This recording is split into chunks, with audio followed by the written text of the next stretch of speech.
le atatou sauni atu a mataina le upu le atua I se tatala. Whaftaitele lo mātou atua I le nei la afiafi. Whaftai lo walofa malo wanga le lei. Ai mai se fo I lau pui puinga ma lau leo leonga I o mātou tangata. Mata mai lava I le tae au se ia pa ia mai le nei afiafi. Mātou wa aia pea le wha maoni o lau a fio. O lo siri siri ese. Whaftai le li ia le nei lava afiafi moni ale pese. Pea na mātou pese mai aile a matanga I le mamalu o lau o fio. Ma le siri siri ese o he lo mātou watua. E le ai seisi mamalu e tusa ma lo mamalu. E le ai seisi siri siri ese tusa ma ohe lo mātou tamai. E vi ia lava oe le nei a fiafi. Whaftai le atua o mwhai na maua le nei a manoa. Toe mwhai ai o na toe tufa tufa tuai lau e ala I lau upo. Ai mai se fo I le li ie lunga o le nei pol kalame. Whapenana wheiloa I atua I le li ie si o mātou watu nuu. Ai mai se fo I nisi, aleluia o le nei lalo langi. O lo mai mua mai lunga o le nei live. Le atua I le ngata fo I lea o tono o mātou e kale sia. O elo mai mua mai. Iau au na mo latou fale tua. Ia e mai se fo I so mātou tama prestene le li ie ma le tina. Mai se fo I le lau le li ie. Pai lau tusi ma le fale tua e mai se fo I toi ina. Mo latou fale tua ma le loa. O lau e kale sia le atua e tupu mai. Mata mai maunga te tele se ia o I maunga iti. Le atua e le mawai pe lo walofa. E le mawai lo wanga le lei. Ona o lau upu le li I e tō matawina ai. O lau upu foi. Ea oa o mawhatonu tonu ai. La mātou savalinga wale li ie. Lo mātou tautuaina o oe malou lava finangalo. O hawha inga tā mawhita. E o mai o le nei soifuanga. Ua na o oe ale atua e mapuai o mātou loto. Mātou te maua I fo I le salo tonga moni le li ie. Talo fo I le nei a fiafi whaaftai lau wha malo longa. Whaaftai le ola ma le malosi. Ana le se noa oe e sui au whalava lava. Mātou te le maua fo I se malosi le nei a fiafi. Mai se fo I le soifua lau le lei le atua mai a te oe. I le ea fau le li iero mātou mana vaina. I le aso. Ma le aso I le a taeao ma le a fiafi. Taimi o le nei soifuanga le li ie le luas ful ma le whai tūla. O lo whapenana whatu mawina pea. Lau tau singa I lunga I a te mātou. Hallelujah mātou maua I le malosi mai lau o fio. Wa le tau tuaina o oe ma lou lava finangalo. Le atua wa utu ina atu ma tatalo atu le nei e fiafi. Wai fo I se tama, wai se tina, se uso, se tua fafine o lo maua I se mai le nei e fiafi. Hallelujah, pa I atu, pa ifo, pa iani. Lo a ao fa malo lo le li ie. Mātou te tali tonu le mana o lau fa malo longa. There is power in the name of Jesus. O mea umalava, o ama I uma le li ie. E mawhai le mana o lo suafa, e malo lo I le mana o lo suafa pe atu mau le whatua tua. Ma le tali tonu I lau fio o oio le fōma. Talo fo I tamai le nei e fiafi. Wai fo I niso a inga wa fea. I le malingi, loi mata malingi li whano noa. Mai se fo I le hao poululi, lunga o lato tangata. Le atua ia pa I atu pa ifo pa iani. Le nganga wha mawhana whana o laua fio. Le atua per whai maila upatus pa ia. Amu ia e whano noa. A wae wha mawhana whana ina I lato. Tuma watu I ate oe le atua le vi inga le pole nei. Le ase mewa e au maia. Mātou te tufatu le li ie. Aleluia, yota ngata. Ai maise o mātou o langa au na I ate oe. Ia maua lunga I lo vi inga a mata e oe nganga pa ia. Wha iwe oe. Wha malama lama mamoli o e loa nganga. I loto mawhina ngalo o tangata. Ia vi ia oe whavavau.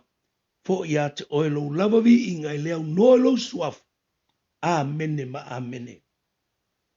Ia whaafeiloa I atu le nei. A fiafi po le nei tuaso le pa ia ma le mamalu. Se o tātou atunuu.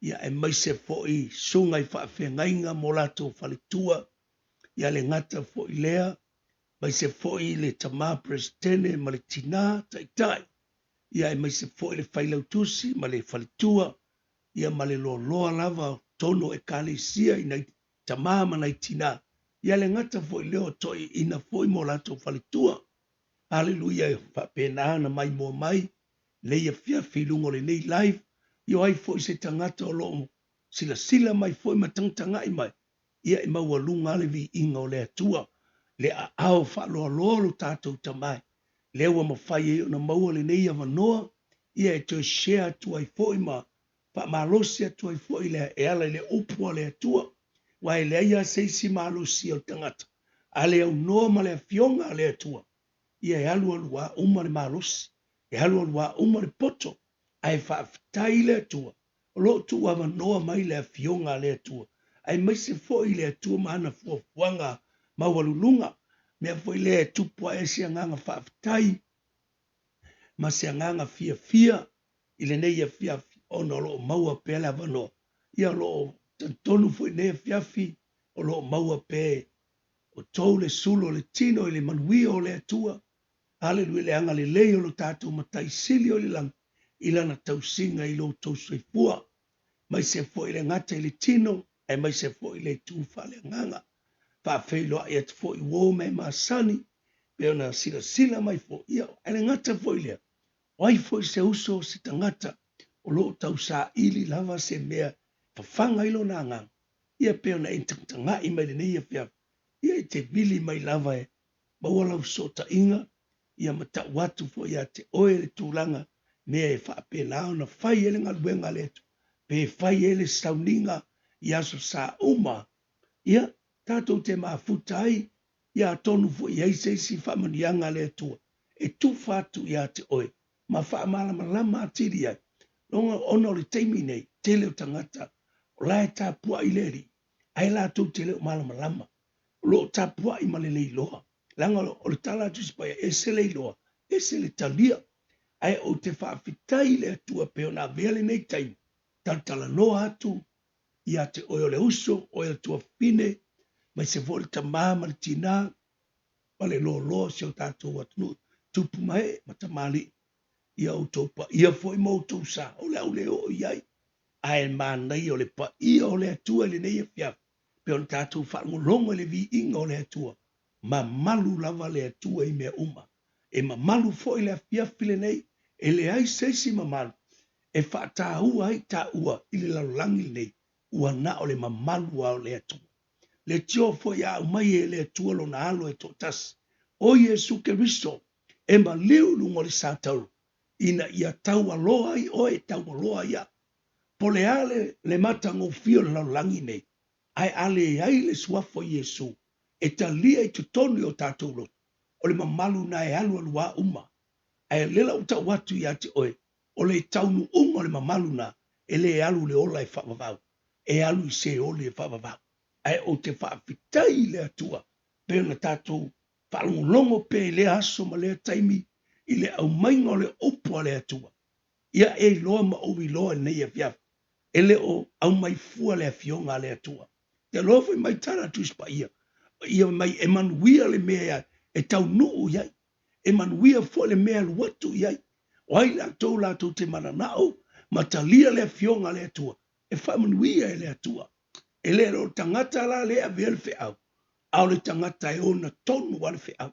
lona winga, mai ale kenese tau le whalinga, o le atua lava lea, lewa fe tarai, pe ona au mai e le atua mai le amatanga, na tā pena e le atua a tamu, tā pena e le atua eva, ai pe te iane, e le i ususta i ma whaalonga le whatonunga le atua. Na whapea ai ala amuta i a o le vaailo loto, o lo tātou ta māpo le atua CCDS, e manatu le atua i le tangata. I tā ua mahau le nei e fiafi, maaso umo le nei o lang.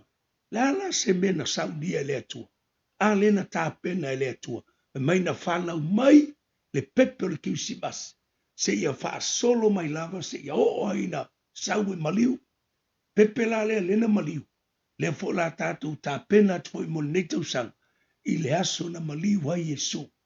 Lea la wa au mailo na alo pele totas. Ia na tāpena i le taulanga, tasi ai afe, tu sa le aso e tasi ma le afe tau sa. Wa maa ngalo mai le laulangi uma. A tātou tō manatu i ai i le taulanga na tāpena i le atua. E leo se mea whaingo fie. E se mea e maa i le tau o le tangata. I lana tau whapea o le taulanga. O le maliu Yesu. Ai a ho o i tūlanga lo loto. Malo tātou wa ai le whatino ina. E le whaingo fie. Ai wa au mai o ia. Ale wa pei o ia se tangata angsala. Wa pei o ia se tangata tū la fuai. Ona o le manatu ia te oi manatu ia te a. Ale tali sa o au le mele. E te tauna maliu ta ua. Tauna maliu whasa tauro. Ai longa ma whai e se tangata. Lona winga o taimi mua e o mai ai le tā o le atu ngam. Ia wa awoi ta fiol. Wa le ma whai se. Ai o te whaafitai le anga le lei. Le matau ti o le mamalu o le atu. O mea uma na tā pena lo tātou tama. Le fo la o mai le fiafile nei. Ia o tau sila mai mo o mama aia. Ele uma lo fia tala loa. Pe o na iai le fiafine tan tonu langa wa. Le wa tau o te ale titi ale fitu. Le wa nga i tātou le alfa pea. Ona o nei totuangia laiti. Ai o te whaafitai le atua. I lo loto ma lo mana o. Ia aua nei ma vai le upo le atua i tonu lo loto. Langa o le tangata lilo le te tonu. E te tau na fafanga. E te tau na ai le fionga le atua. Whaafitai lo tangai mai. I le tino le faf. Lova ai mai le la poa. Lova ai mai mea uma. A o le visili. Ai whaafifea tangata le tuto. Whaafifea lo tangata le tuto. A le wa mai le upo le atua. Le fionga le atua. Hallelujah. Lewa au mai e whawhanga ina ai o tātou anganga. Hallelujah. Tātou a ai whale anganga. Ina ia tupu ai pēlea. Le marosi mai le atua. Aua ne iai se whetena ina. Aua ne iai se tūranga masalo. Aua ne iai se whawai vai. Aia whatu mawina pēa. Le marosi au na i le atua. Malona lava finangara. Hallelujah. Amen. Praise God. Mela lea o tita watu. Ile neia fiafi. Ile a fionga le atua. Mai o lo ola le fionga le atua. O lo ngā lue foi. E sili foi lona ma ai pelu e whatau ma ai o nei tu. Lona winga e ho mai le teimi nei. E ma vai ale langi ma laulali. E tu mau ale a fidea. Le pelu lea. Aleluia. O le pelu e whatau ma ai o nei tu. Aleluia. Ile teimi e ke whalonga ko o lai pātonu ale pelu ia te oi. Pātonu ia te au. Ai aua nei ngalo ia te oi. E leo se mea ke whango ai. E leo se mea, aleluia, o la e toe, la se tūlanga e oi. A o se mea manuia. E manuia ilo o langa atari. Manuia ilo o langa. Ai sea, langa o tātou. O le tātou ti tā pena atu. I le manuia lawa tā pena i le atua. O le ola e whawabau. O le ana se tūlanga e tausi ai tātou le tātou whainga malanga. Tausi ai lo tātou soifua. O le upo le atua. A le unoa ma le fionga le atua. Whawhea na tātou loa le whaitutoa. Whawhea na tātou wō le lang. Alelu o ia i loa ai. Alelu e peona e whalongolongo. Peona e tangtangai atu. Ma e tangtangai mai. Alelu mau wawa ai atu i ate oe. O i tātou te loa. Le awala tātou te oa i le ola e whawa. Langa le tala tu ispa ia. O me fusfusia i lalo nei. E fusfusia le i le ola e whawa. O me tala i lalo nei. E ta tala fo i le la. Aleluia. O nei mana tu fatau va. Lewa tātou whaalongo i le whaitutoa. Lewa tātou whaalongo le awala tātou te savali. O le upo le atua. A lewa o tau e te tau atu ai i le manuia. Langa e lua awala. O le awala va tele. Ma le awala va piapi. Pai mai o le va awala va tele. E alu watu e tau watu i whea. I le malaia. Tau watu i se holi e whaababa. Ale awala va piapi. E tau watu le manuia. Aleluia. O le hola e whaababa. Lona winga. E to i titi fo i lato titalia. Ai o te mana o tau watu i atu oe. A o ai le tangata o whaalongo longo mai le teimile nei.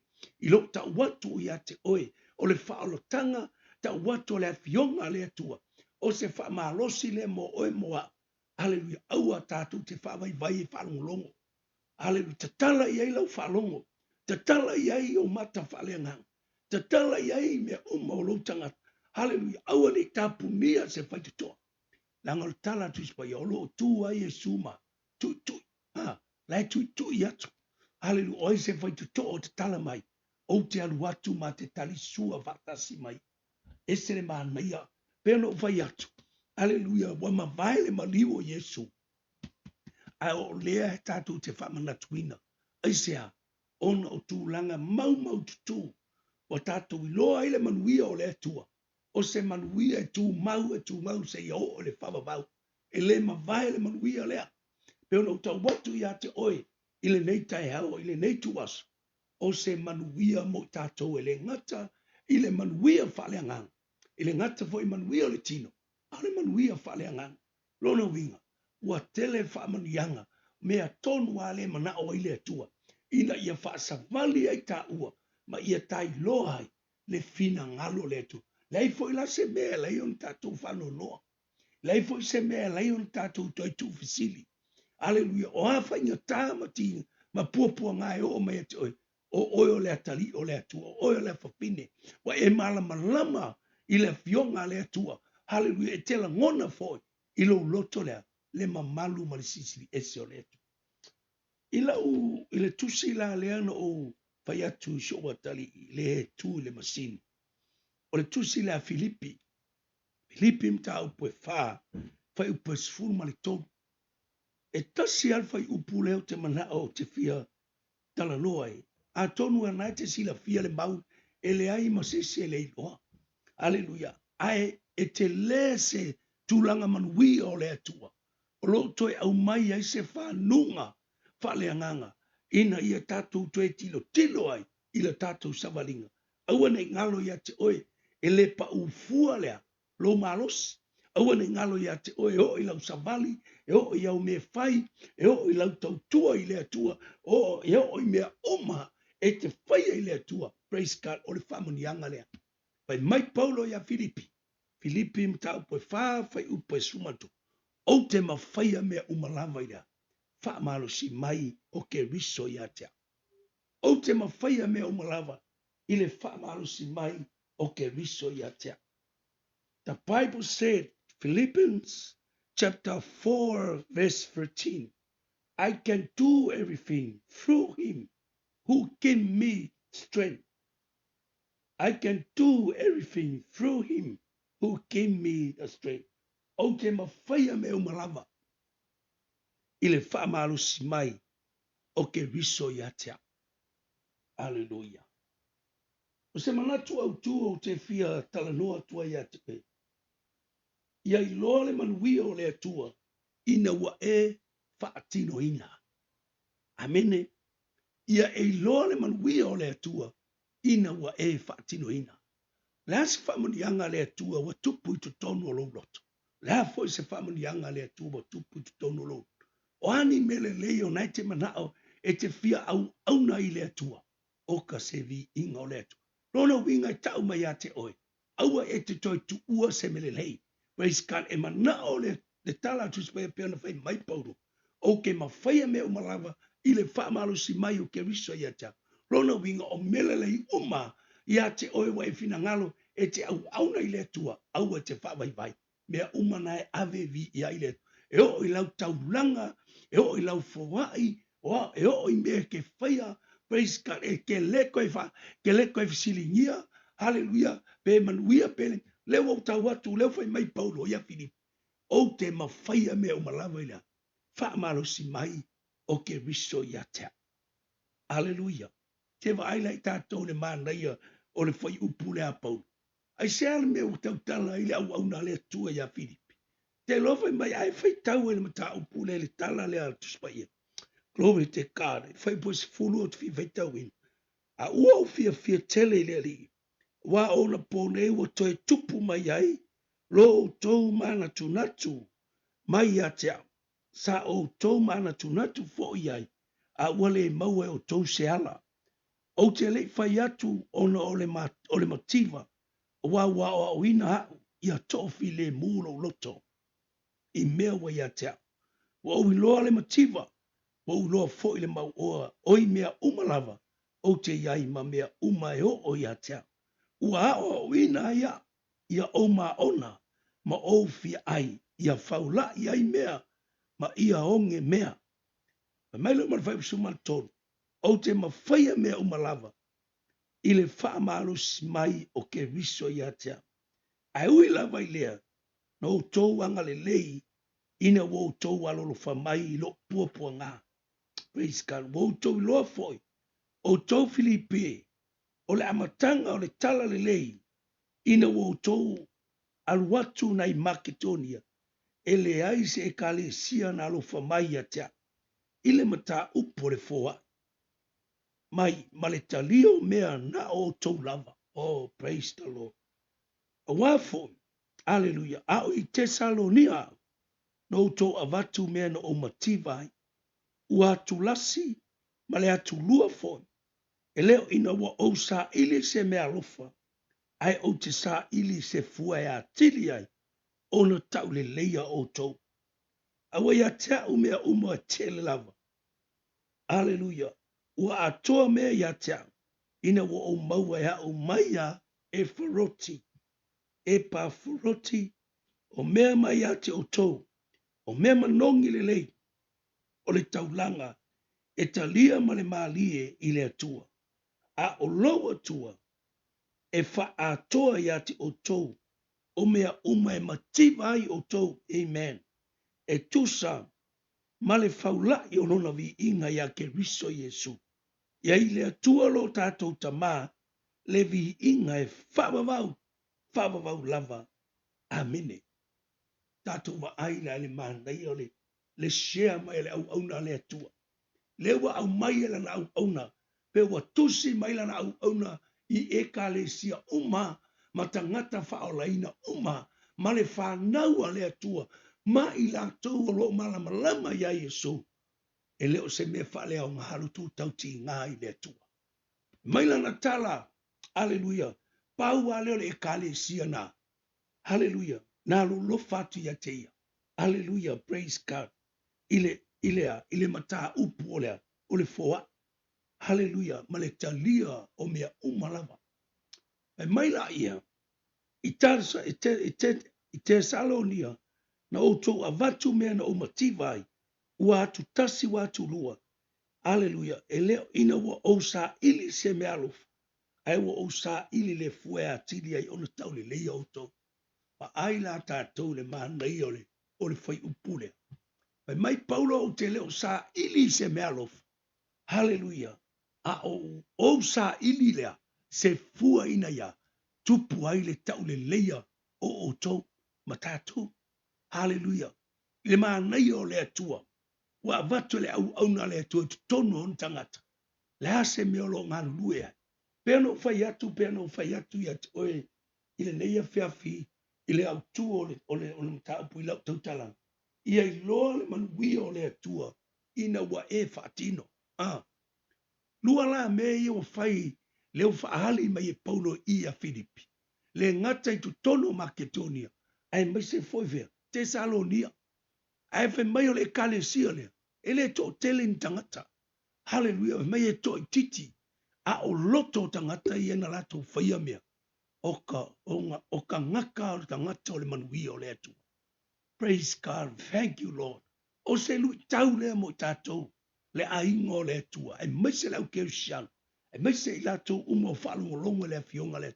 Awana ingalo ya te oe leo se mea whale au ngā. Lo tau tau ti ngā i le atua molon finga. Awana ingalo ya te oe ho fo i lau foa. He ho i lau sifuruai. He ho i le mea ke whaia. Ia e loa e ke whaia mai tu tono o fea. Whai mai tu tono o lo loto. Hallelujah. Te tali tonu i le atua. E te ave i leo tali tonu i le atua. Malofa pe fu se laupa sene me uma. Po le ale ke leo kaulanga ai leo yairo loko. Leo whai atu e mai mauri taimi ave. Mai mauri taimi la foi. Ai pe titi se mewa e avatu mo le atua. Alai te avatu mo loa. Mo lou nau ta inga mo lou loto whaafitai. Mo lou loto fia. Te loa telo whai launga e tala noa mai le taulanga al tina. Se tina le tau o tuspa ia vai mai e titi a se poa el tina. ai fe mai na whamanuia i le atua, ai sea na va ai le atua le loto tinale, o se tangata e fia i le atua, e fai mea i le atua, e foa i le atua, e ave malona loto fia, malona loto whaafitaile, e leko e fesiri ngia, se mea ai sea langa wailoa, me le lewa fai e le atua ia tea, o ame uma alwe ave mo le atua. O le ata vole na i le fia filine, lewa to e mai e Paulo i a Filipi, o ame le lei o lo e faia, keep on, tango e fai, tino pea, alu pea, au auna pea, praise God, e iai ale taimi, e sawa i le atua e mai le whamanianga ia. Langa e maise a tātou leo tātou tono whaltang. Me fone le tau tala e prefecto Yeremia. Wa u lo manatu, wa u manatu a ia te oto. O manatu le manuia, ai leo le malaia. A wai iai le unga o le whamoe moe. O le whamoe moe la, o le ola e whamavau.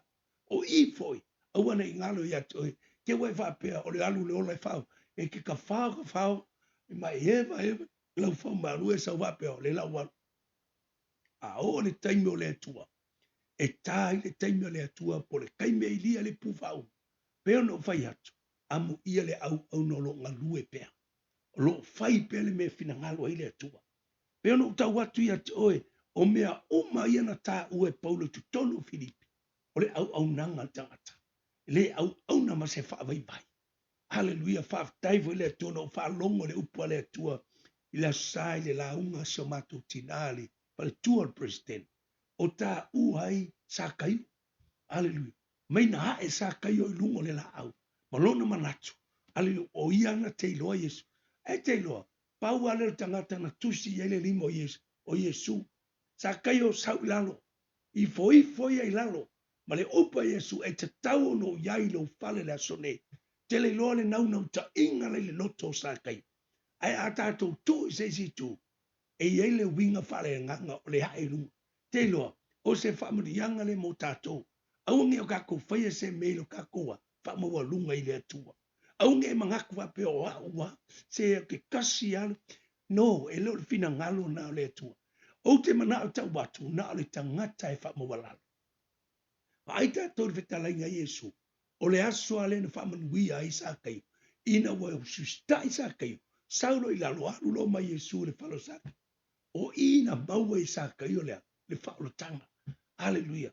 O se lui tau mo tātou le whamanuianga le atua. O le ale toi ngā lalanga ke mga oi. E kali ale atua. Amen. E tali ale atua. Ai maa fuona le tali le atua. Langa e sele motive. E esele mea na ta tia lo loto. Au e ke koe ngau se si mea. Lewe mai tala tuspa ia ngata ila lo nei mea umea. Kako ke manga ngā oi. Au nge koe mga se mea kasi ale mea ke mga oi. Na o Yesu. I need Jesus. I need the word of God. Hallelujah. Pena fia ai o lo tino i mea ai whale. Ia whapena foi se ngā lala whale ngang e ke fia ai le upo le atua. Kai mi uma. So ska ngaka la ngau ma fia ai le upo le atua. Ke lo ke va ai le tupu wa e le olanga whale ngang. Hallelujah. E peo se va vai. E muititi le matina ia. E mu mania. Time of Jesus Christ. O le kaimi o le atua. Hallelujah. Aisea. Peo na tautala Paulo.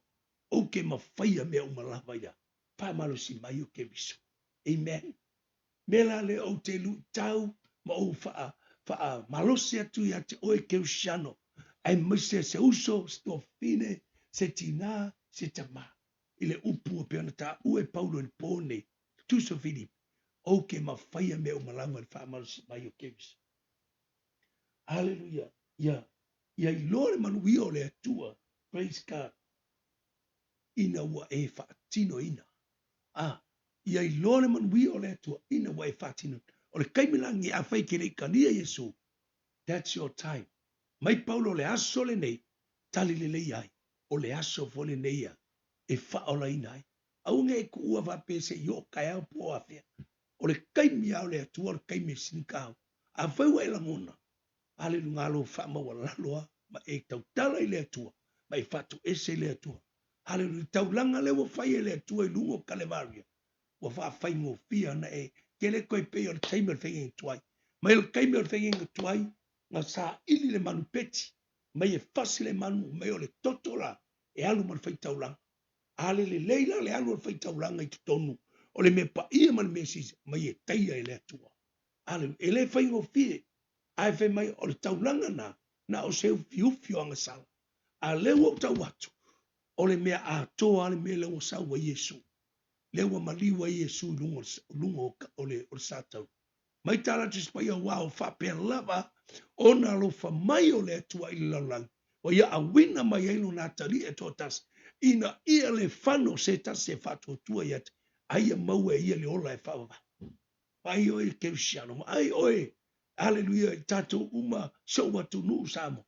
le tato wa ai le taulanga wa ta pena ele atua ona e alofa ia te o e alofa ia te le alofa lea haleluia wa e alofa i le si au tangata le si uso wa e alofa atu i le si tangata lo ai a fai o tātou le wa maua whautang kako kakalo foi mo kako ainga niso tātou ainga laile i loa whautang langan tātou fiola mai al taimi haleluia le o langa tuai sa tātou e whaapea o le sao lea au lewa au mai el tuspa ia haleluia pau ale me whanangkor salamo o le alu le salamo alu e whako ese le atua lewa o tau atu o le taulanga lewa tā pena e le atua mo tātou o le taulanga e tasi ai afi tusa le aso e tasi ma le afe tausa e le fatanga fai e le atua na au mai a toa lo na alu e totasi aisea e le aisa na anga sala e le aise me tauna tua ia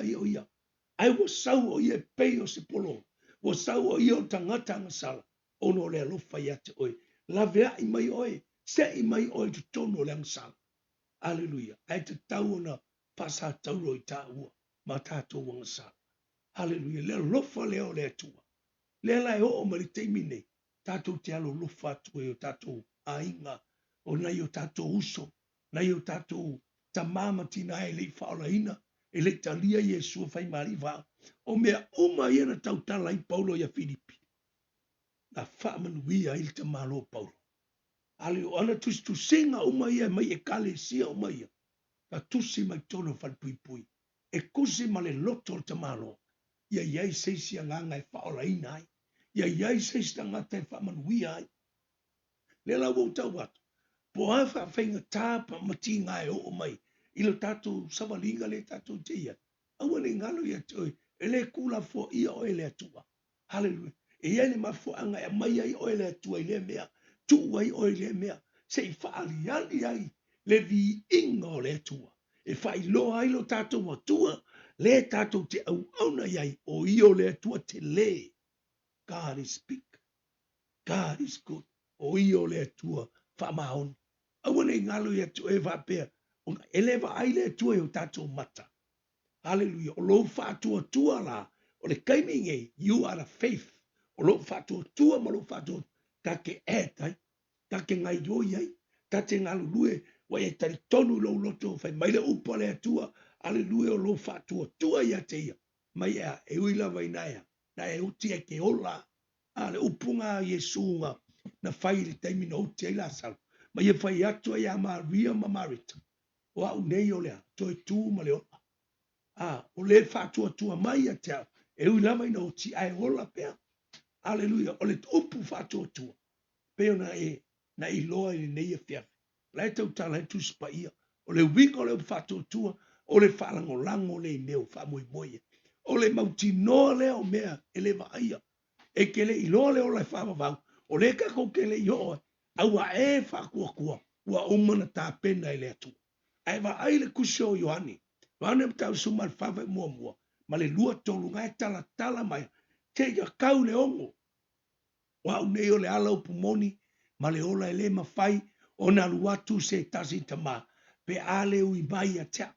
Ai fai mai fai mua. Aua le atu vale o tau loto i se metas. Io tau fatua tua i le atua. Io tau fatua tua fo ia Yesu. Pe ana fai le aise menu lo fai o tau. Se manua walo e sa uni se mea i mauta o lutama. Aleluia. Ale wa umana ta pena le. O mea uma le wa ta ua le upa le. Le wa tusi mai ai tono le fionga le. Wa umana ta pena le. Pau ale mea ta ua tu mau se ia o i le ngata anga. tu mau se i holo ngata angol taula paulo ia Roma e whaolaina umai lato umai wala aulea le suafo iova lono winga tangata uma watari tonu ya Yesu ele o oyo se tangata whaia ina ele o oyo se tangata masusalo ele o oyo se tangata te foi yai ele o oyo se tangata e ke alu luma wa e kaukala le manguia wa e vaai le manguia e koe foi mai kua lalo me koe foi mai kua paua le mea lai kua o me ke whango ai ele ai mo se me o me i el koe lavia inga oe e ke koe ki ngā inga koe whapeo pe e lo watu e maa fua mai you are not faithful. Leise whatua tua. Leise tu mau o lo loto e whaia mea uma i lea tua. Mai o ke ma whaia mea uma i le whamaro si mai o ke riso i atea. O ke whawhikai i lea tua anga po le mako sherry. Po uma o aso ruru e o mai le matu auso. O te whawhitai lea tua o te whamalosi ma o tau talatu le ainga o lea tua. E le wa ai lea tua le kokele. Le va ai fo i se koi kiki. E va ai le atua i tangata e tapua i mai ki tonu malona loto. Malona loto fia fia. Malona loto whaavitai. Malona loto e lofa i le atua. Te loa mea umana matu share na po. O ka se vi ingo le atua. Share mai lea. O se me wha munguia i loka loko. Share mai lesi. E mai hallelujah praise God. Mai la auna mai lesi auna le atua mai. Hallelujah. Glory to God. Thank you, Lord. Ole ola, hallelujah. Ole lau favor, hallelujah. Ole ola, ole pule, le lau favor, ya oe, pe ai yailea. Pe mai ole ola maleoti, laile lau favor. Lona winga, whaingo fia uma mea uma, pe ale le leilea, tautala mai, ole tangata, e negative. Lona winga, tautala negative, e le yailea tua. Ai tautala le positive, mo le vi inga le tua. You are a son. O oyo le atali o le atu. O oyo le afafine o le atu. Ngai continue le atua lan whaman yanga yata. Tufa mai fo ile wauna le atua. Ile si tusi le o le afo. Fata o tomta upe tolfa upe lima maleo. Ia e fatua tua ya iowa malo loto atu. Ai aua te whalango lango lo lava tama. Ia e mana tua o ia iowa la uma. Ona whaatonu tonu mai lea e ia lava o wala. O ka se mana ia. Sa o le. Keilo, o le ala e tonu i manatu o tangata. Lai kau kala e tuspa ia, e whangoa, aunge e whapeo ki saola wala le, aunge e whapeo ki mawhai le ai, ia e whape i wha. I le whaatasi mai o lo watua, o ke mawhai e peo whai mai paulo, o te mawhai a mea umalava i lea, whaatasi mai o ke, o a mea uma ke plane, ia e kangoe mai e su e mua mua, kangoe mai le atua ia, tu sai ma le fina ngalo le atu. Amen. Eu foi le aso ata pele ai sau me ai ia tu sai mal fina ngalo le to tai ao fam wia mai le tua ia te. You claim the power, the blessing from the Lord.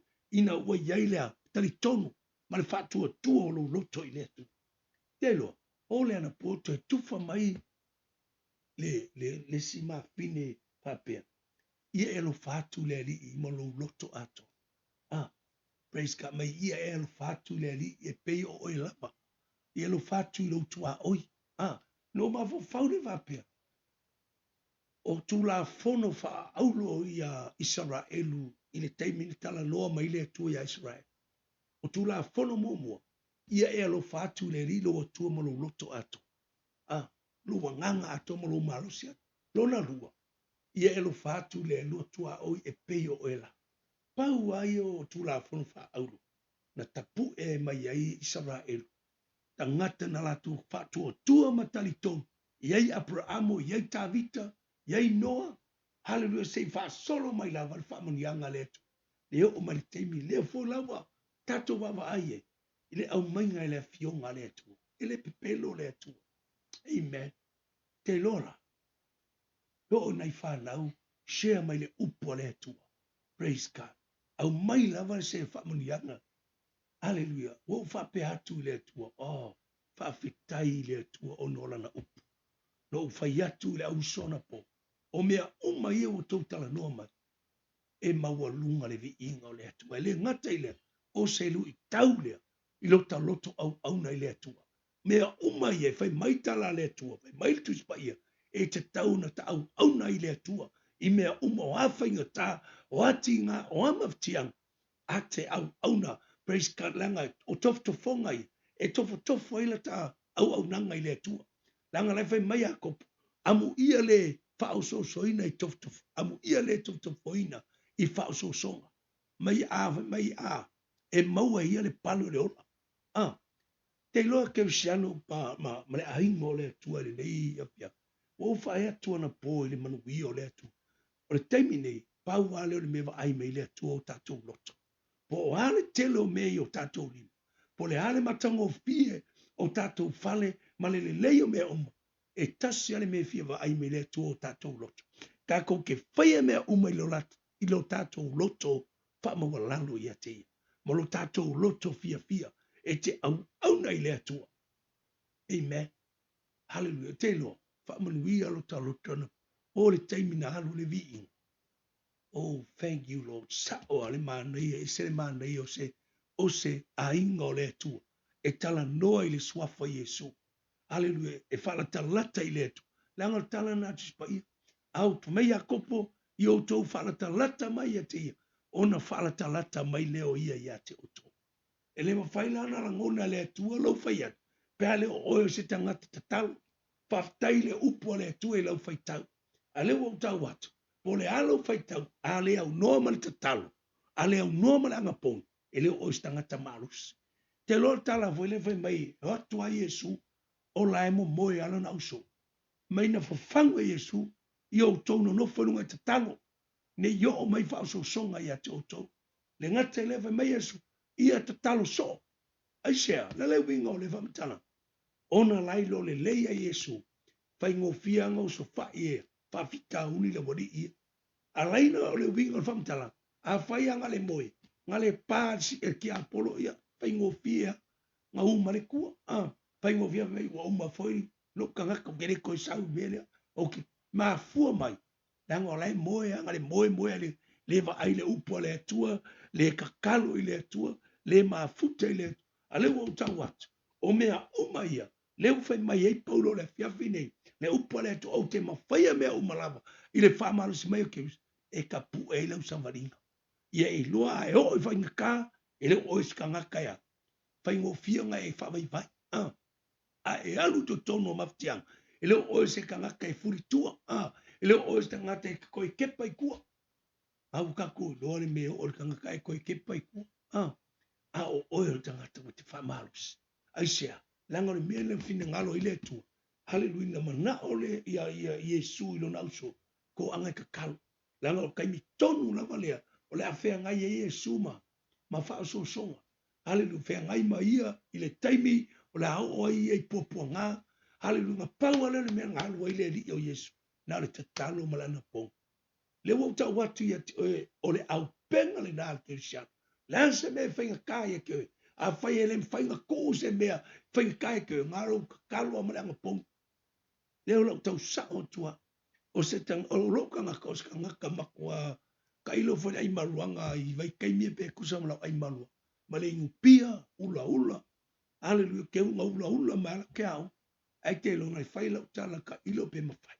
Ai ke ilo le leio le atua sao, e wha ingo le atua mea ia te oe. Pe ai to anga te talo mai ang pong me ia sa walu ai lumo le atua e o mele kaiminge pa ese se alofo le atua wa tu i tonu lo loto wa fo la isi me ar ki Apolo le kau fai la pe kau le wo fai atu ia to e o ke fa con vinga o sa i fa to i la loina o swa fo Yesu. There is power in the name of Jesus. Te lo le aingo le tua e maise pa ia man mamalu so tatu atunu ye folo mai mua mai lungo le neila le o tau atu le o le atua e ho ma le tengi ese se oli lo kaloko o le koe pe o aso e pe anu ko pe ka ke fango ngo e liskai a te lo me le wea ka kile koe pe poli pa wo me wea ka ika fa taita ma ala e kai ao fa fo ile vi inga ile atua te talo ile atua le ase me te fina ngalo ai wa fu fuanga tanga ye pui ma leo mai o le teimea e fai ele vi inga o le atua fai pol kalame o sauninga po lotu Wakafia, praise ka o yese kai kakesh. E watu ile atua e ala ile na upu. Aratu ile atua te talo. Alwatu ile atua ile vi inga. Papenga ka malama lama. Yo foi ngei meo ka ingol titara. Ka ingol piang vapeo ka onga ngia on. O mea umana o meire ngang pai. Aisia langa o lai loa ile atua le meleka akiro. E ke manga o aku ya kei. Lewo ka waku ya kei. Pole hase me ke rei loa. A o nga moni lo alofa ile atua. Mongi lo manga o ile akua. Lewo ka waku e a waku ile akua ya ki oi. Ma e wha ma walalo i lumbo le atu. Lea foi se mana o nga ke manga oi. Aleluia ngai ke whelo lua i eli. Yaiso to olua se tulo. Lewo whai aku ya koe ke manga oi sika ngaka. E au mai ele akua e lo feke. E au mai ya. Aleluia ele atua lea. Le kali ngai ya ke oi. Le uso po oi se tua whapine. Ele pepelo.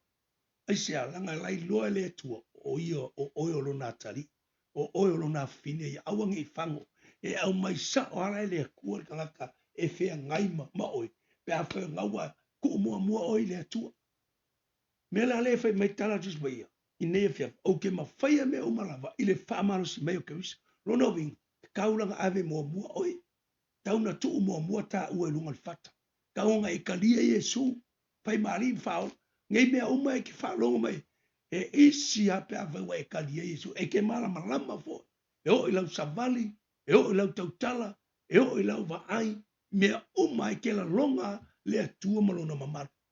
Ai lema fai, onga e o istulanga lo loto le atua, pe a whaere mua ave oi le atua, pe a ele sacrifice, maitala paulo lava ia i aroma, ia tu ina atu ia te ia o tātou tino, o le taulanga ola e pa ia mamali lona vinga o kako kingo o le malu o le ngang pa ia e fio ai le atua i tuton o le taulanga ola le e kolu vaenga o le tangata o le tino o le anganga malea tino o le anganga male loto whaingo fia mea umalea ai ale iaila le loko ia e oki uma me ia o tino maleanga ai iailo loto o e tangata o e ke manga o le atua o te ka waku ia e leise me whainga tā i le atua o te whaftai i le atua ne piafi i se whamani anga peona au mai a te tātou ai maiselo tātou au nanga i le atua ia au ane i lusi lau au nanga i le atua kala kuspa ia pe o mai le oki ia ke au ke pepole o le kingo ale koe fo i ai fea o le tas koe fo i ale palapala. And the real man, the inner man inside your heart, ko kongo lolo, e alu sa o le malo le. Kangaka kongo ale, pamano tunga monia, tangata na eke le fa ai e o mata se tulo. E ke le loa ngai palme, e ke mwhanga e kaukala va pe loa ngai, ia whamanu watu ia yo. Ai mai kala tavita. Tusina salamo se la umalito. Loa ngai ia whamanu watu ia yo. O mea ma foi o tonu ia tea, ia whamanu watu no na lava swafa pai. Tautala mai le anganga o tamalo, tautala ilo na anganga i le atua. Because o loa nganga, e visota i ma le anganga o le atua. Mea wanga e kelo i swaila angwai mai. Awange ngalo ia ke oe leke, ke whafiu le akua vape, e le whama vaunga fi ngau le anganga o le atua mal tangata. Lango le anganga o le mea le atua. Ai tilo foi le tala tuspaia. Kai mi fai mai ngā alu i sa kangi lumo le atu. La foi e laku i su e laku foi ma fa ngau a le atua i le atua e laku e foi ma le ri le o saka. La tu fai le report e le anga i lumo ma peolo o kari i le e am. Pa wanga mea ki a polo kengi. La sa mo moli mai me le anga. Ai te iloa fai mai tala a le atua i a saka. Pule a o el kingo yupu. Ai pa wale me ke le pai o le mea le anganga me fola ngai wala ngalo ya te oi ia e malama le soifuanga ni ko e fo ia le tino le palpal a tangata lilo le toro sili mo oi le nefia wa mai lo wanga o talia e Yesu tu tono lo wanga pa tai lo va aire ma nei o lo tino au le lei a le uta wat e ko e fo ia le palpal le ko e fo ia lo le a tangata moni le pe ona e fa longo ia au na le tua ma tala noa tu ai tangata o le atua. E manga e fafanga le mea lilo ngai kong. Ia receive el tangata na i tutonu. Yesu e fai mari fa. A hola kalia el kanga kalilo. Ia Yesu i tutonu longolo. E mala malama le le ia il soi fuanga ne. E ke le koe pole fo i lau fo langa. E ke le koe va ai se va ai ngata mai. Wa e savali o oio le tangata mauti noa. O oio le tangata o le langi. A ho mai le oti i taimi whain tāma taimi o bobo. E o ki alo ki ngor, ka ngisi ka kolo ai. Ai le rola ua e vivi i mai lumo no fuali i o le atu. O ta watu ia te oele wha mahoni o le atu. Ta watu ia te oele le lei o le atu. Fai mai tala ia e lore manuia o le atu. Ina wa e whatino. Mea la le lewa e wharongo mai nene e whea. Tau tala mai Paulo ia Filipi. Aleluia fai mai. Filipi. O ke le o sa ili ia ke o kousea. I se mea lofa. Ai wa o sa ili ia te oto. I le fua. Ina ia o iloa ilu toua. Tau le leia. Waila ta tau le upo tangata o le tu. O le fua lai mga au mai. Aleluia. O le fua. Ai le mga au se mea lofa. Langa o keimingi. Ke la ke mga au mea lofa. Ai le mga au se fua. Ai le wo tau watu. E manino ale upo tuspa ia. Fai mai. O le fua vai mai Paulo. Ina ia over ai se fua ina ia tupu mai eira. No tau le leia. Te mawhawhau al tala Yesu le mati. Tala tu matai le na mai ngā waku kongo le whangu. Ai ako le mati. O le fua. Laku ngā o laua. Kū mai. Mai lo man manatu o le matai. Wa kaunga ve ese man whangua mai mau. Mai mau le kaimi e kua e kongo le whangu. Au le tangata lenga lue vine i tutono le whanu. Na toi talo sanga le matai whamule mole. Le koe ku mai a se kausanga. Se o koe kango e eli whatali o li. Ma tuu i eise minerale. Ia, na toi tuu awa noa i eile atua. Whape na umai ta ua lele i. Ma oti le ke whalongo le upale atu. A ngai ke whape se i o a whea. Se i eise asu. Le waka wako. A hao ngai waku ai kai o ka wale e oki. A le ngai whalongo le upale atu. Le waka wako. E kele halu le ola e whawa. Ki alu sa o ai se ori. Le mela kupola e koe kangi mai se ori. Mui mai maha ue. Ka fia ngai loa. Ale ngai loa le kaimi ngai whalongo mai. Le ke whalongo mai le tau watu le whi au le tu. O te tau watu ia te o le upo le alofa. Le foi fai mai tala tupe. O foi a kaika. Saka le malama. Saka ukike. Ai ke loa. Inga wakawaba. Ai whalongo le upo le atua. Sa oa. Ele pelo. Ele pelo le fionga le. Kako waba ai le finga samaria.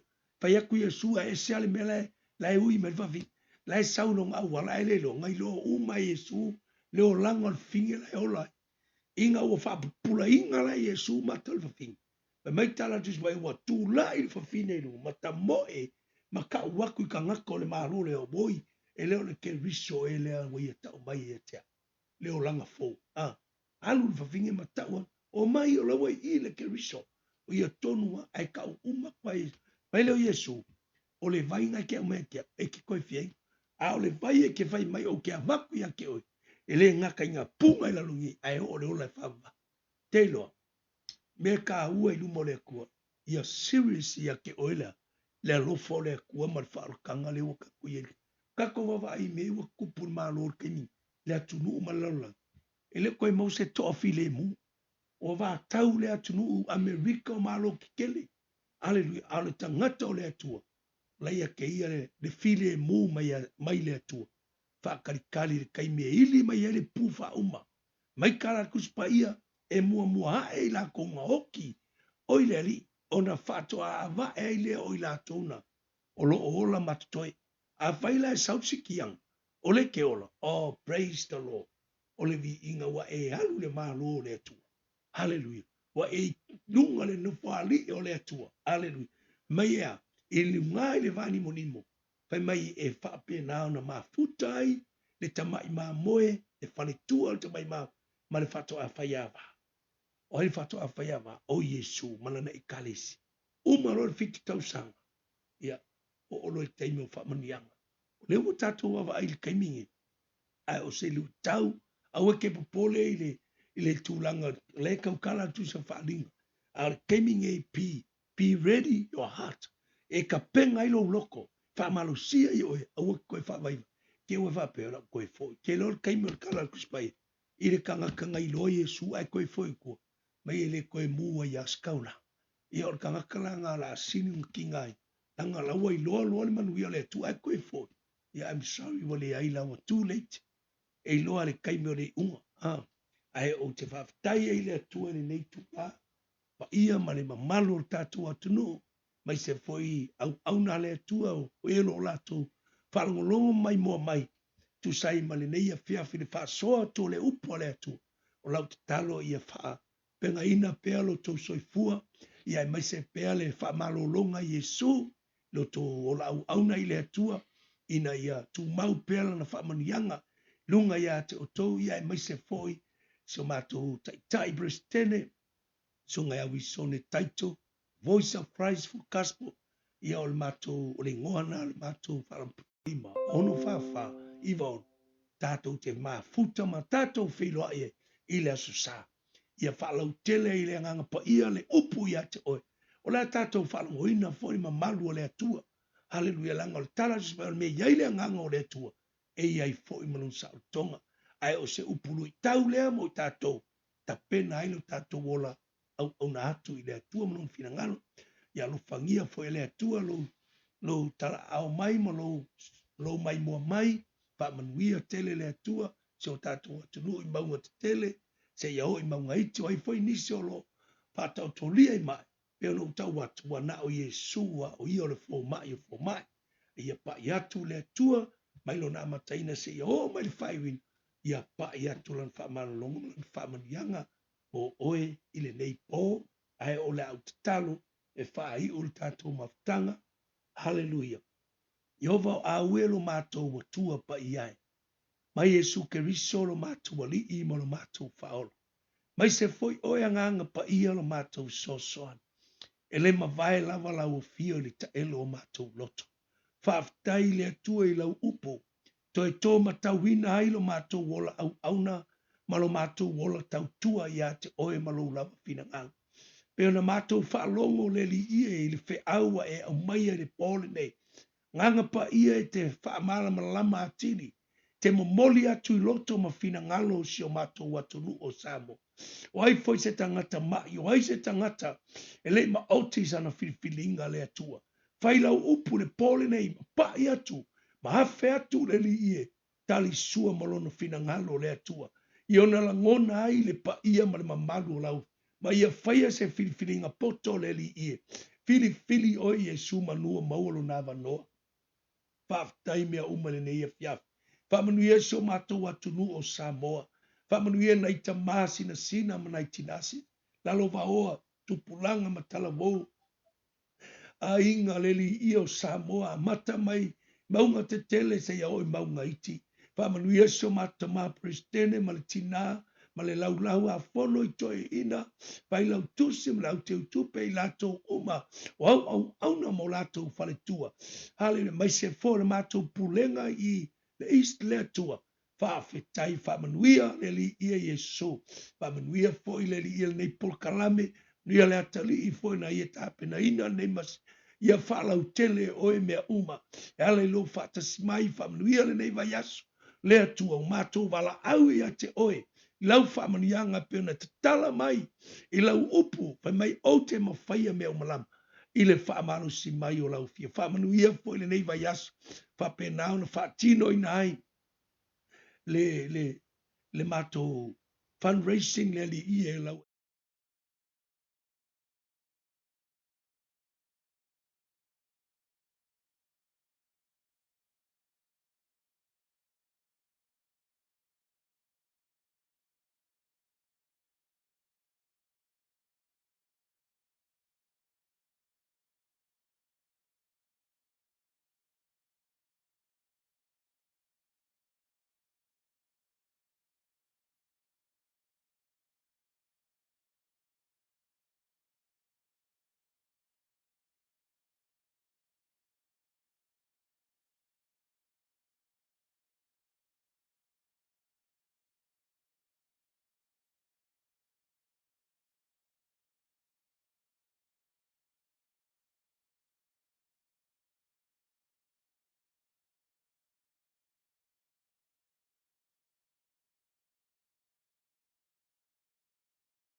finangalo le tu.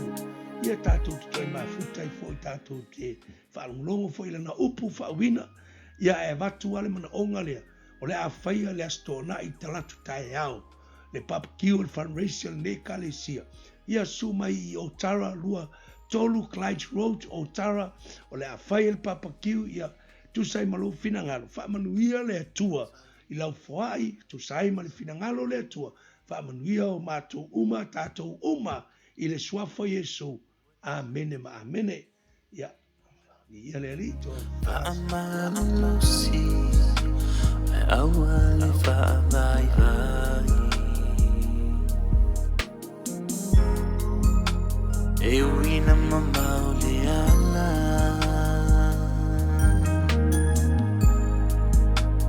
Timu I malaina. A ole tu mau. E whaolaina. Whaamalo